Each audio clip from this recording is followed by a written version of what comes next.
인사하겠습니다. 오늘은 설교 제목을 가지고 인사하도록 하겠습니다. 뺄셈을 잘하면 복받습니다. 인사합시다.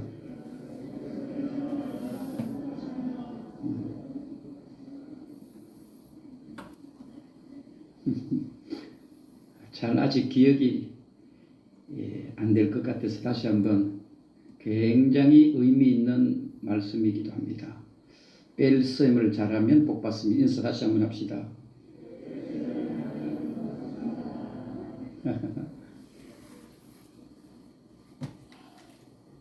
우리의 몸도 빼야 건강합니다. 영적인 것도요, 세상의 것들 빼야 복받고요, 뺄셈을 잘해야 돼요. 철로 역정 잘 아실 것입니다. 성경 다음으로 세계 많은 사람들이 읽었던 책이죠. 존 번연이라고 하는 분이 지은 글이기도 합니다. 철로 역정에 보면 바로 이런 내용이 있습니다. 어떤 내용인가 하면 하나님께서는 성도들에게 뺄셈과 덧셈으로 시험을 하신다. 그 내용이 철로 역정 책 가운데 있는 내용입니다. 하나님께서는 하나님을 믿는 백성들에게 복을 주시는데 뺄셈과 덧셈을 잘하는 사람에게 주십니다. 그러면서 그에게 계속해서 이런 말을 합니다. 하나님께서 빼앗아 가실 때에 합격을 하면 더 많은 복을 주시지만은 하나님이 더하여 많은 것을 주실 때에 불합격하면 더 많은 것을 뺏긴다. 제가 여기에서 하나 더 말씀을 붙이자라면 뺄셈을 주실 때에 합격을 하면 하나님이 더 좋은 것을 주시지만은 하나님이 많은 걸 주셨는데도 또 더 하려고 하면 반드시 뺏어간다. 교만하지 말라는 말입니다. 오늘 본문의 배경은 바로 이런 것입니다. 잘 아시는 내용이기도 합니다. 북이스라엘입니다. 아합 왕이었죠. 그의 아내 이세벨입니다.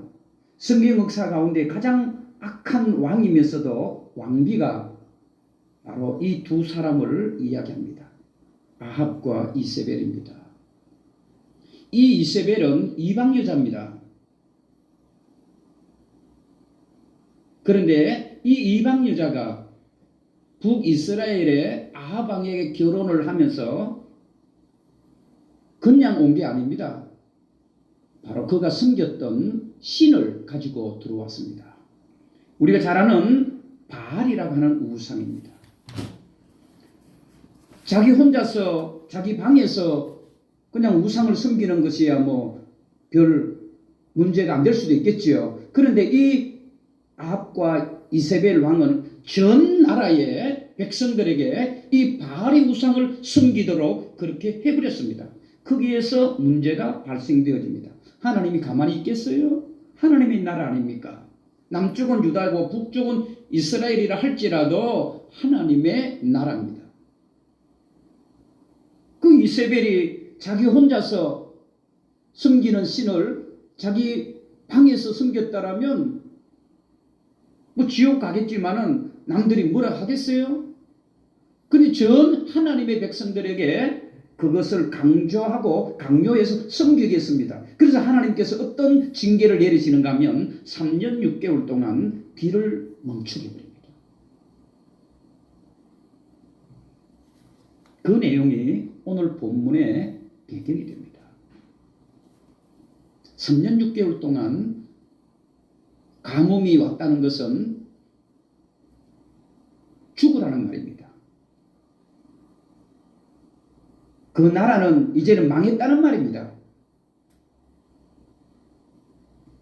저는 이 본문을 보면서 설교도 제가 2017년도에 이 본문을 가지고 한번 설교했던 기억이 납니다. 3년 6개월 동안 이 북이스라엘에 하나님의 징계로 말미암아 비가 오지 않았습니다. 가뭄이었습니다. 지금 우리들의 영적 상태가 그렇지 않습니까? 가뭄인 거예요. 바싹바싹 말라 있는 거예요. 뿌리까지 말라 있는 거예요. 어찌 우리 영적 상태만 그렇겠습니까? 지금 전 세계가 지금 경제 위기로 100년 만에 코로나보다 훨씬 더 강력한 어려움이 오고 있다는 것 여러분 이미 잘 아실 것입니다. 하루에 수천 명, 수만 명이 지금 굶어 죽어가고 있다는 것을 여러분 방송을 통해서 잘 알고 계실 것입니다. 경제적인 위기 뿐만 아니라 영적인 위기입니다. 이런 영적인 위기, 경제적인 위기 어디에서 찾아왔느냐 이 말입니다. 오늘 이 본문을 통해서 그것을 발견하려고 합니다. 다시 돌아갑니다.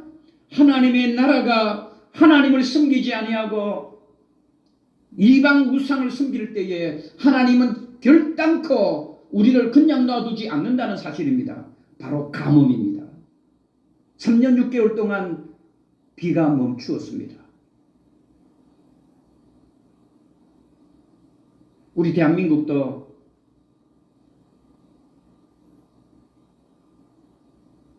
경제활동을 하시는 분들이 지금 얼마나 어려운가를 아마 잘 경험하실 것입니다. 2, 3년 안에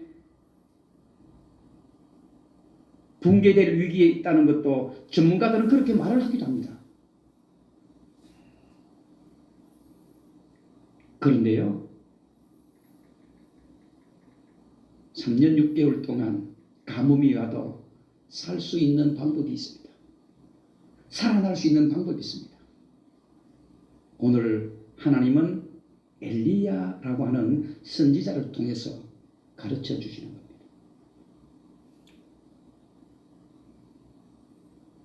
여러분 인생의 가뭄에 허덕이고 있습니까? 하루 한 끼밖에 먹을 수밖에 없는 양식으로 이제는 죽을 날만 기다리십니까? 인생의 마지막 절벽 위에 벼랑 위에 서 있었습니까? 지금 북이스라엘이 그렇습니다. 오늘 본문에 등장하는 한 여인의 모습이 그렇습니다. 아들과 자신이 하루 한 끼밖에 먹을 수밖에 없는 이 양식을 먹고 오늘 이제 끝내자 그런 가운데 있었습니다. 그럼에도 하나님은 절대로 이 사람을 버리지 않습니다. 하나님은 그 시대의 선지자 엘리야를 보내십니다. 9절에 보겠습니다. 읽지는 않았습니다만 9절을 보셔야 됩니다. 너는 일어나 시돈에 속한 사르밧으로 가서 거기 머물라. 내가 그 곳 과부에게 명령하여 내게 음식을 주게 하였느니라. 여러분 이 말은 잘 아는 내용입니다. 사르밧 과부 여인 굉장히 부자가 아닙니다. 과부잖아요. 지금 이 시대도 혼자 산다는 것은 좀 힘들고 어렵지만은 이 당시에는 혼자 산다는 것은 희망이 없는 거예요. 뿐만입니까? 3년 6개월 동안 비가 안 오니까 먹을 게 어디 있겠어요? 가뭄이죠. 하나님은 이 엘리야를 그곳에 가라고 말씀하십니다. 그리고 가면 그 여인이 너에게 먹을 것을 주리라고 합니다. 이해가 안 됩니다. 오늘 본문의 배경도 그렇잖아요. 이 여인은 먹을 것이 창고에 가득 찬 것이 아닙니다. 그냥 자기 아들 한 끼 먹을 것 아니면 좀 남으면 나도 조금 먹고 오늘 하루 먹을 수밖에 없는 그런 여인을 만나라고 합니다. 만나면 먹을 것을 주리라고 말합니다. 이 말은 뺏으라 이 말입니다. 그렇죠? 그렇지 않나요? 이게 뺄셈입니다. 오늘 이 여인은 한 끼 먹을 수밖에 없는 양식이에요. 이것이 어떻게 보면 전 재산입니다. 이것이 유일한 희망이기도 합니다. 이것이 유일한 행복이기도 합니다. 그런데 하나님은 이 엘리야를 통해서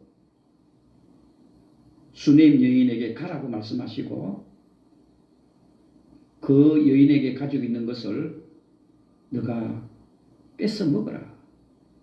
결론적으로 미래 말합니다. 여러분들 같았으면 어떻게 할까요? 그런데 이 여인은 그것을 하나님이 보낸 엘리야에게 줍니다. 뺐잖아요. 마이너스입니다. 그런데 하나님은 이 여인에게 뺄셈을 잘했던 이 여인에게 3년 6개월 동안 기름이 떨어지지 아니하고 항아리에 먹을 것이 떨어지지 아니하는 하나님의 축복을 기적을 경험했습니다. 바로 이것입니다. 제목을 제가 크게 써 정한 겁니다. 뺄셈은 축복이다. 네 입에 들어갈 것 하나밖에 없는 이 아들에게 줄 수밖에 없는 단 한 톨의 양식이라 할지라도 하나님이 보낸 자에게 그걸 줬어요. 그랬을 때에 없어지는 것이 아니라 더 많아졌음을 우리는 본문을 통해서 가르쳐 주시는 겁니다. 사랑하는 우리 선한 목자교회, 이 시간 저와 여러분 인생의 가뭄으로 정말 위기 속에 있으십니까?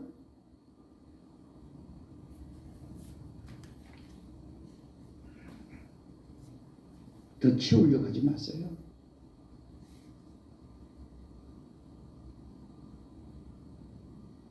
인생의 가뭄 속에 내 먹을 것도 없다라고 원망 불평할 필요 없어요.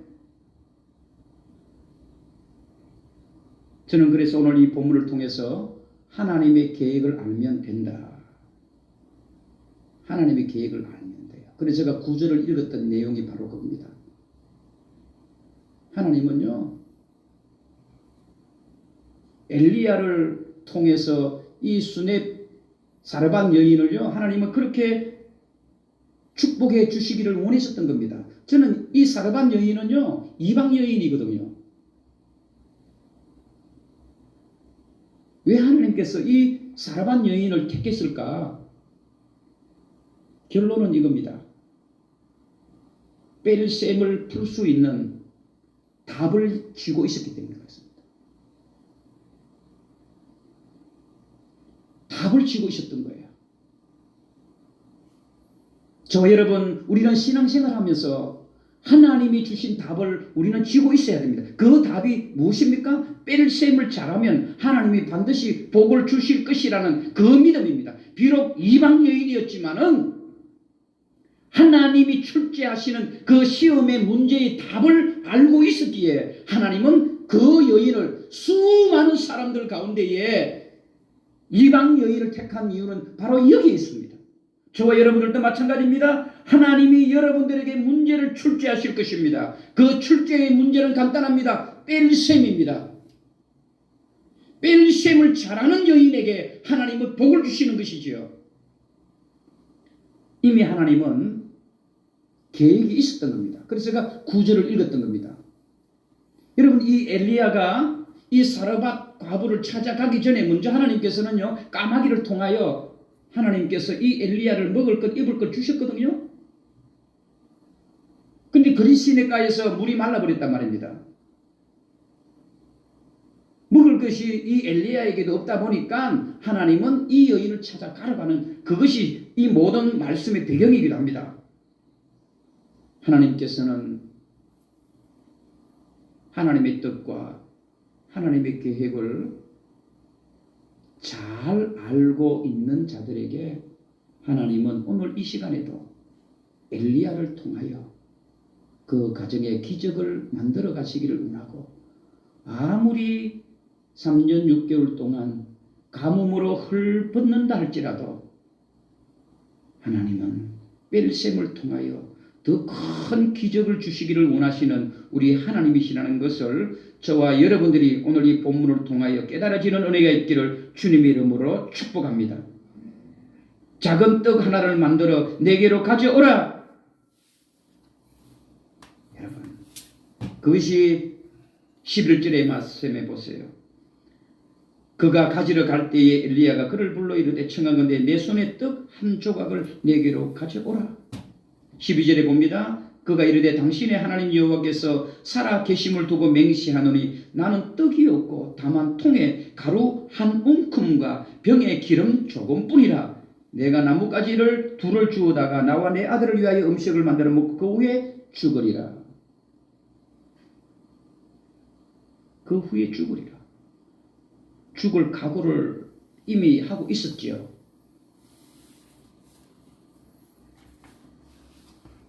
오늘 편안하게 한번 설교를 저와 여러분들이 들었으면 좋겠어요. 이 사르밧 여인처럼 정말 간절하십니까? 부모의 심정이 그렇잖아요. 한 움큼밖에 없다 그랬어요. 한 움큼은 한 사람의 양식일 수도 있습니다.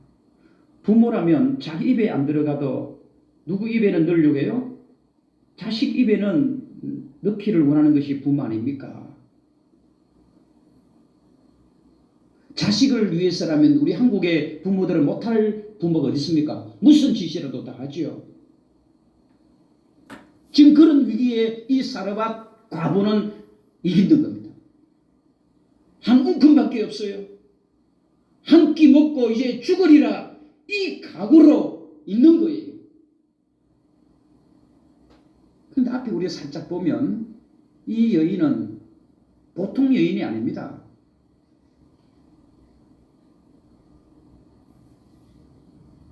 왜 그렇습니까? 말씀 속에 우리가 다 있습니다. 12절에 그가 이르되 이 과부였고 이방의 여인이었지만은요, 그는 보통 믿음을 가진 사람이 아니었음을 보게 됩니다. 당신의 하나님 여호와께서 살아 계심을 두고 맹세하느니, 이 말은 하나님이 살아 계신 하나님이라는 것을 알고 있었습니다. 저는 이 본문이 너무너무 저에게 필요하다 생각해요. 하나님이 그러니까 이 사르밧 과부에게 엘리야를 보내는 겁니다. 지금 저와 여러분들이 지금 이 지경에 있었습니까? 하나님에 대한 절대적인 믿음을 가지세요. 그러면 하나님은 엘리야 선지자를 통해서 그 가뭄을 해결할 수 있도록 하나님은 은혜를 주시는 겁니다. 보통 이 여인의 믿음이 아닙니다. 저는 이 본문의 내용을 보면서요, 여러분 아브라함의 믿음에 버금간다 생각해요. 아브라함은 한 명밖에 없는 아들을 하나님 앞에 바쳤잖아요. 오늘 이 사르밧 과부, 저는 버금가는 믿음이라 생각합니다. 죽을 각오잖아요. 한 끼밖에 없는 이 한 톨의 양식, 이거 먹고 죽을 각오를 하고 있는 이 여인, 그것을 누구에게 드려요? 하나님이 사랑하는 선지자에게 드려버려요. 그냥 그거는 하나님에 대한 믿음이 있었기 때문에 그렇습니다. 이 말은 내가 주면, 내가 빼면 하나님은 채워주실 것이라는 이 믿음이 있었기 때문입니다. 그래서 뺄 셈을 잘하는 거예요. 믿음은 뺄 셈을 잘하세요. 우리가 왜 복을 못 받는지 아세요? 그 셈을 너무 잘하는 것 같아요. 하나님, 이것밖에 없습니다. 이것이라도 하나님이 원하시고 하나님이 기뻐하시는 것이라면 가져가세요. 새벽 예배 때 우리 욥기를 보고 있잖아요. 하나님이 왜 욥을 사랑하고 왜 욥에게 갑절의 복을 주셨습니까? 욥은 뺄셈을 잘하는 사람이었습니다. 하나님은 싹 뺏어갔습니다. 물질을 뺏어갔습니다. 건강을 뺏어갔습니다. 그의 자녀를 뺏어갔습니다.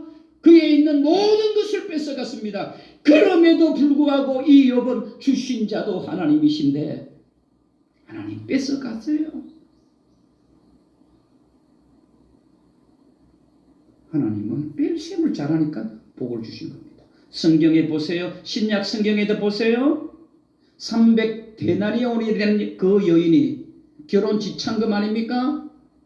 부모 없이 결혼을 해야 되는 그 여인이 결혼 지참금으로 모아뒀던 그 향유를 누구를 위해서? 예수님을 위해서 과감하게 뺄셈을 합니다.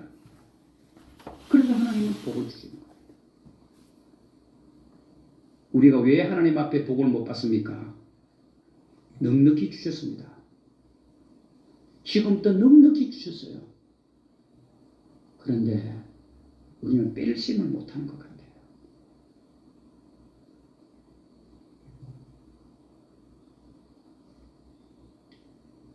조금도 의심하지 않았습니다. 엘리야가 이 과부에게 찾아와서 그대로 말씀 속에 한번 보세요. 너 먹을 것, 자식 먹을 것 그냥 나에게 달라 그럽니다. 내가 실컷 먹고 남으면 네 아들에게 그리고 너도 먹어라. 그 이야기가 본문 아닙니까? 한 끼밖에 못 먹는 이 양식인데 그냥 달라고 합니다.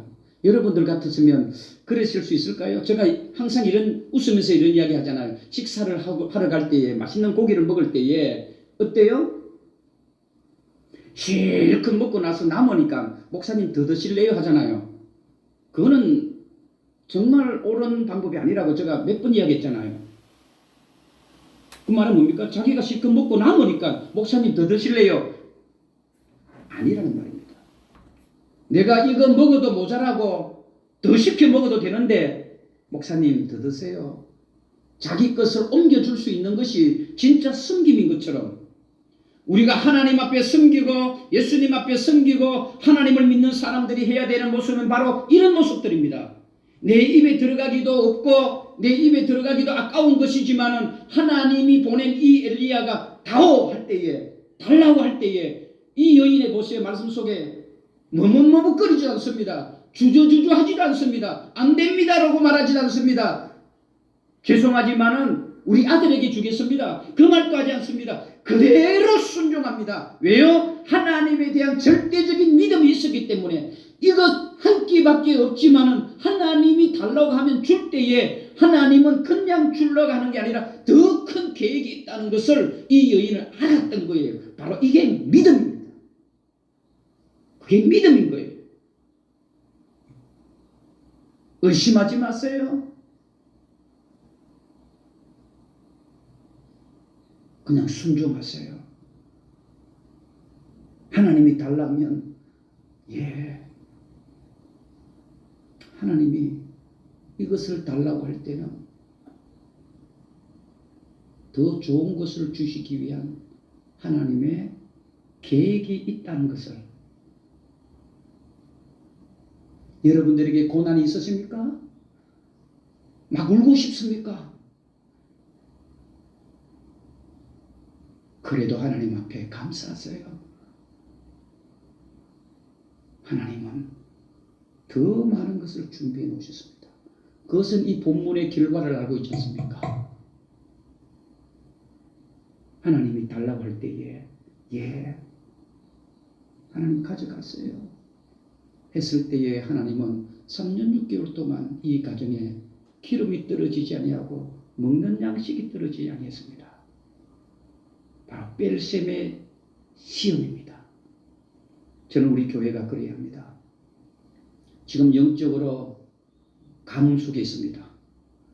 진짜 영적 가뭄이 있습니다. 이럴 때일수록 더욱더 하나님 앞에 모든 것을 순종하여 드리십시오. 우스갯소리로 목사들이 하는 말입니다. 물가는 다 올랐습니다. 그렇죠? 사업을 하시는 분들이나 기업하시는 분들은 다 아실 것입니다. 다 올랐습니다. 아무런 게 없어요. 기름값도 몇십 년 만에 700원 올랐습니다. 차를 타고 다니는 게 겁이 날 정도로 다 올랐습니다. 그런데 안 오른 게 하나 있습니다. 바로 헌금입니다. 웃으라고 하는 이야기지만 잘 새겨 들으셔야 됩니다. 헌금은 안 올랐어요. 저와 여러분, 인생의 가뭄 속에서 이제 죽을 날만 기다리고 있으십니까? 이거 먹고 이제 죽을란다. 인생의 가뭄이 있을 때에 더 하나님 앞에 드리십시오. 하나님이 거기에 기적의 역사를 세워가십니다. 또 하나 이 본문을 통해서 사르밧 가부를 통해서 깨닫는 것은요, 계산하지 않는 믿음이 되어야 됩니다. 계산하지 마세요. 만약에 이 사르밧 가부가 한 끼밖에 먹을 수밖에 없는 이 양식을 계산했다라면 이런 기적이 일어났을까요?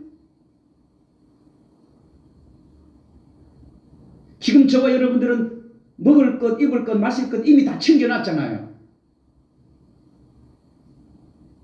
안 그렇습니까, 여러분? 다 안 챙겨놨어요? 챙겨놨더만은.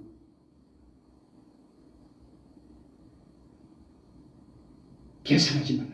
하나님의 기적을 여러분들이 경험하기를 원하십니까? 신앙은 계산하지 않는 겁니다. 바로 순종입니다. 오늘 이 사르밧 여인은 하나님 앞에 결단하는 모험적인 신앙을 가졌습니다. 참 이 여인 대단하다고 봐요.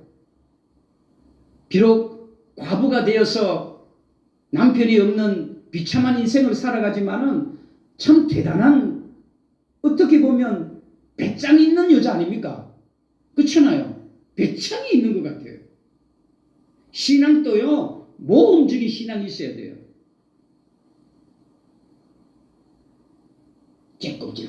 찔끔찔끔 하는 신앙.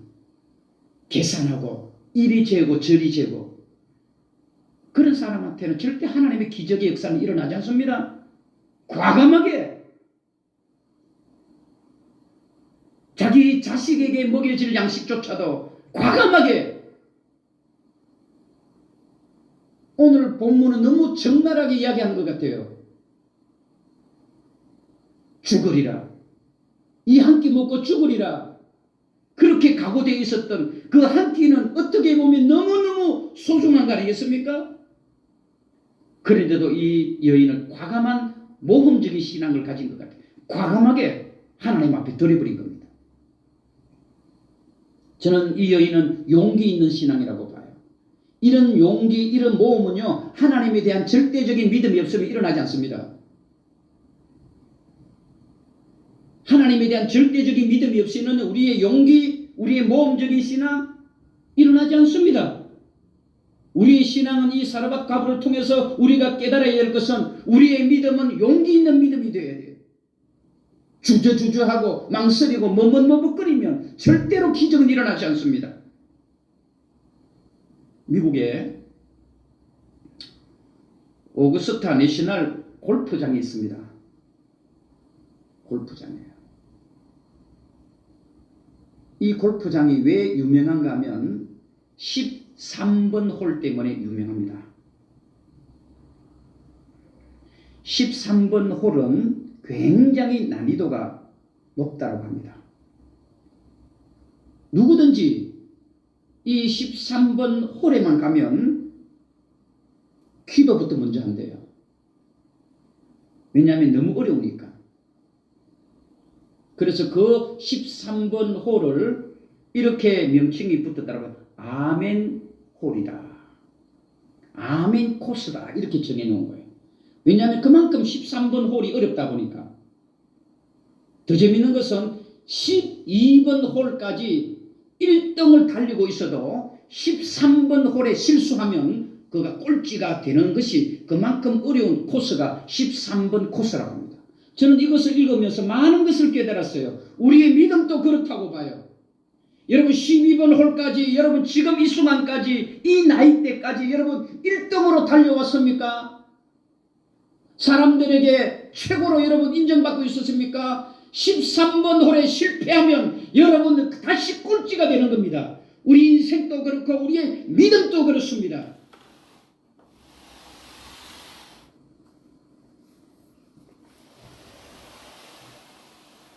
(90년) (100년) 살고요, 신앙생활 40년 50년 해도 별 필요 없습니다. 13번 홀에 내가 실수하면 꼴찌가 되는 겁니다.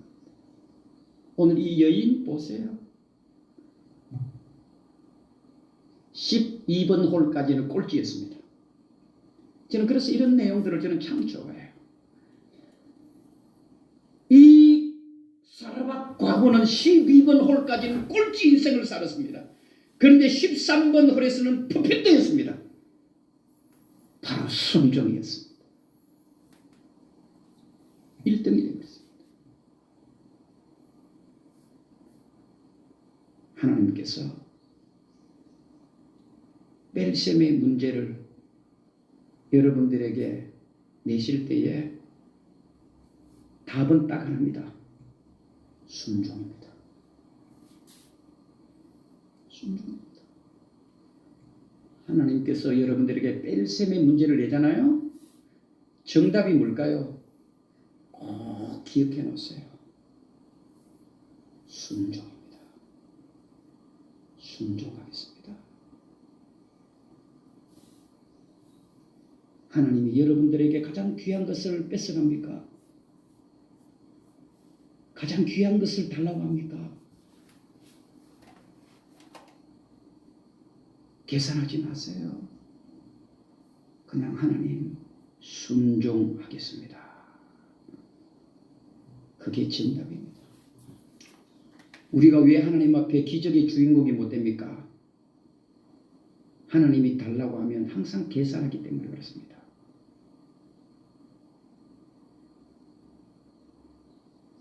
이거 하나님이 달라고 하면 이거 내가 1년치 먹고 살아야 되는데, 내가 어떻게 모은 돈인데, 내가 어떤 건데, 자꾸만 계산하기 때문에 그렇습니다. 계산하는 믿음은 하나님이 기뻐하지 않고 기적은 일어나지 않습니다. 과감하게 하나님 순종하겠습니다. 하십시오. 그럼 기적은 이 사라밧 과부에게만 주어지는 게 아닙니다. 이 설교를 듣고 있는 저와 여러분들에게 주시는 하나님의 기적의 주인공이 될 것입니다. 실제로 있었던 이야기입니다. 미국의 남북전쟁이 일어났죠? 아시는 것처럼. 한 남자가 있었습니다. 그리고 이 남자가 사는 집은 남쪽과 북쪽의 경계선에 있었습니다. 지금으로 보면 강원도 정도 되겠죠. 실제로 있었다. 야, 이 전쟁이 일어나면 안 죽으려고 하는 방법이 뭘까? 안 죽는 방법이 뭘까? 잔머리를 굴린 거죠. 결국에는 그가 장꾀를 부렸습니다. 그래, 옷을 바꾸고 입어야 되겠다. 바지는 남쪽 군사들이 입는 회색 바지를 입고, 북쪽은 또 위에 있는 옷이잖아요. 푸른 옷을 입으면 되겠다. 그래서 전쟁이 일어나서 내가 잡히면 나는 밑에 옷을 보여주고, 그렇죠? 또 잡히면, 북쪽에서 잡히면 또 위에 옷을 보여주면 되잖아요. 그래서 위에 옷은 북쪽이 상징하는 북쪽의 군인의 옷을 입고요, 밑에는 남쪽이 좋아하는 옷을 입고 있었던 거예요. 그런데 실제로 전쟁이 일어났습니다. 결과는 이미 짐작하시겠죠. 북군이 쳐들어왔습니다. 근데 어디에 총을 쐈을까요? 밑에 있는 남쪽의 군복을 입은 하체를 쏴버린 겁니다. 실제로 있었습니다. 또 남쪽의 군인이 이 사람을 발견했어요. 어디를 쐈을까요? 북쪽의 옷을 입고 있는 북쪽의 가슴에다가 총을 겨누었습니다. 결론은 간단합니다. 죽었다는 말입니다. 잔머리 굴리지 말라는 말입니다.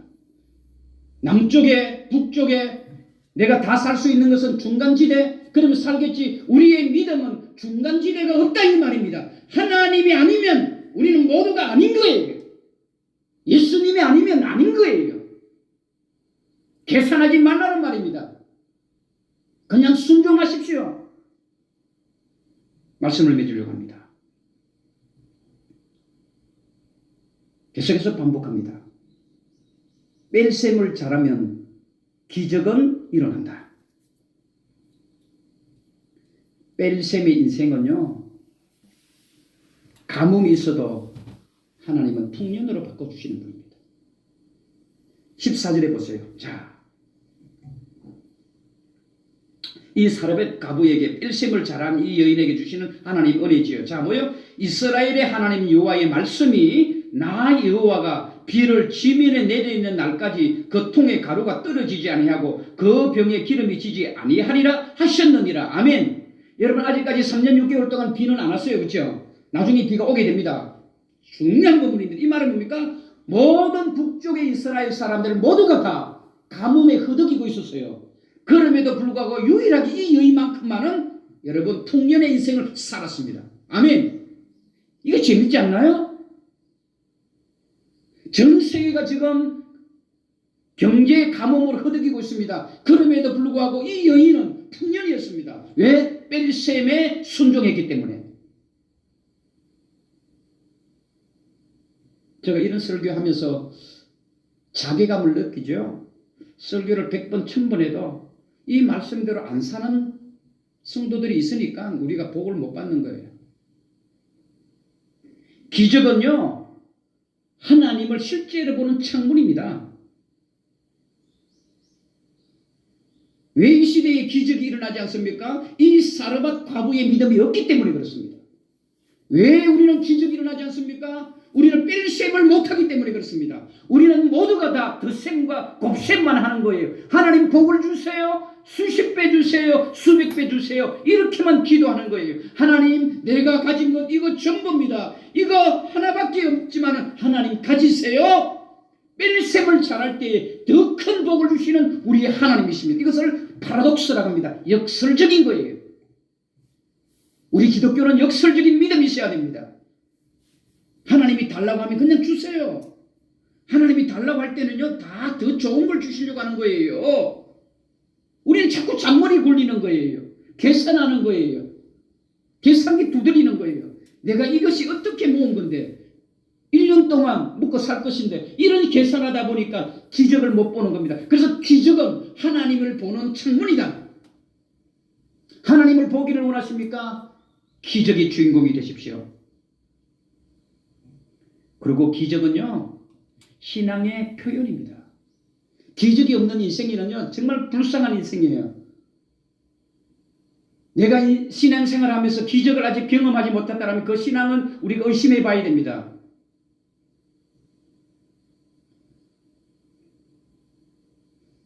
재훈고 속에 있는 글을 좀 신중하게 여러분 읽어 드릴게요.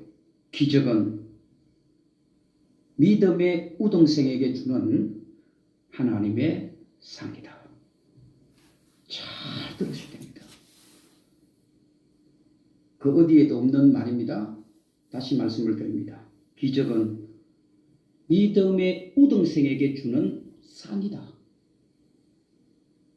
기적은요, 누구에게 준다고요? 믿음의 우등생에게 주는 하나님의 상입니다. 믿음의 우등생이 되십시오. 그거는 순종입니다. 말씀을 진짜 믿을게요. 웬만하면 저는 비유를 잘 안 드는데 살아있는 비유는 적절하게 필요하다 생각해요. 어느 한 젊은이가 하나님 앞에 선교사 되기 위해서 작정을 했어요. 그리고 신학 공부를 했습니다. 다 마쳤습니다.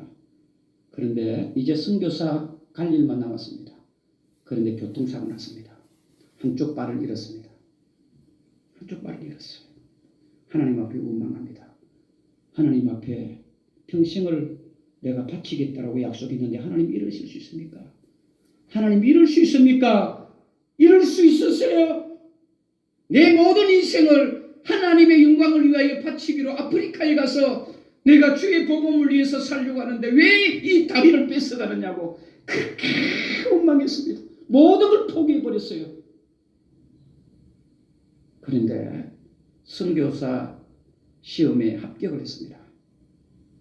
못 갈 줄 알았는데 가게 됐습니다. 얼마나 기뻤는지 몰라요. 그래서 의족을 하고 가짜 의족을 하고 아프리카에 가서 정말 오지에 선교를 했습니다. 웬일입니까? 하필이면 식인종들이 저거 있었던 이야기를 하는 겁니다. 식인종이 이 선교사를 잡아먹으려고 하는 거예요. 죽을 위기에 있었습니다. 그래서 이 식인종들이 이 선교사를 부여잡고 다리를 물어뜯었습니다. 다리를 물어뜯어갖고 다리를 당겨가는데 의족이 빠져버린 거예요.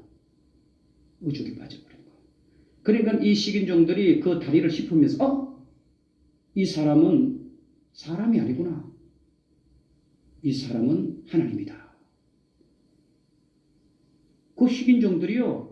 그 의족을 뺏어 먹다가 이 사람 이거는 사람이 아니다. 이거는 다리를 씹어먹으니까 사람 다리가 아니잖아요. 이거는 신이다. 하나님이다. 그 자리에서 무릎을 꿇고 이 선교사에게 무릎을 꿇었대요. 그때 이 선교사님이 했던 기도, 하나님 한 다리를 왜 뺏어갔는지 이제야 알겠습니다. 이해되십니까? 하나님, 교통사고 나서 내 다리가 잃어버릴 때는 하나님을 원망했지만은 지금 이 자리에서는 왜 하나님이 다리를 뺏어갔는지 이제야 깨닫습니다라고 그는 하나님 앞에 무릎을 꿇었다고 하는 겁니다. 하나님은 오늘도 저와 여러분들에게 뺄셈을 가르치기를 원하십니다. 하나님이 달라고 하면 그냥 드리세요. 뺄셈의 답은 순종입니다. 목사님 저도 그래요. 하나님 앞에 달라고 하면 알겠습니다. 하나님 왜 이 시대의 목회자들이 신학을 공부한 사람들이 왜 주의 길을 가지 않습니까? 뺄셈을 안 하려고 해서 그래요. 뺄셈을 해야 돼요. 특별히 목회하는 사람들에게는요. 뺄셈을 잘해야 돼요. 그러면 하나님은 기적을 주십니다. 제가 항상 여러분들에게 강조했던 거 아닙니까? 기도하겠습니다. 하나님 아버지 고맙습니다. 오늘 주시는 말씀이 살리는 말씀이고 은혜의 말씀이고 위로의 말씀이고 인생의 가뭄 속에 있는 저희들에게 풍년을 허락하시는 하나님의 은혜의 말씀인 줄로 믿습니다. 말씀을 들었을 때에 흘러버리지 말고 가슴에 잘 새겨서 한 끼밖에 없다 할지라도 과감하게 하나님을 위해서 내어드리게 하시고 하나님 계산하지 말고 순종할 수 있는 이런 저희들의 정답을 하나님 앞에 적어 드릴 수 있는 우리의 신앙이 되게 하옵소서. 예수님의 이름으로 축복하며 기도합니다. 아멘.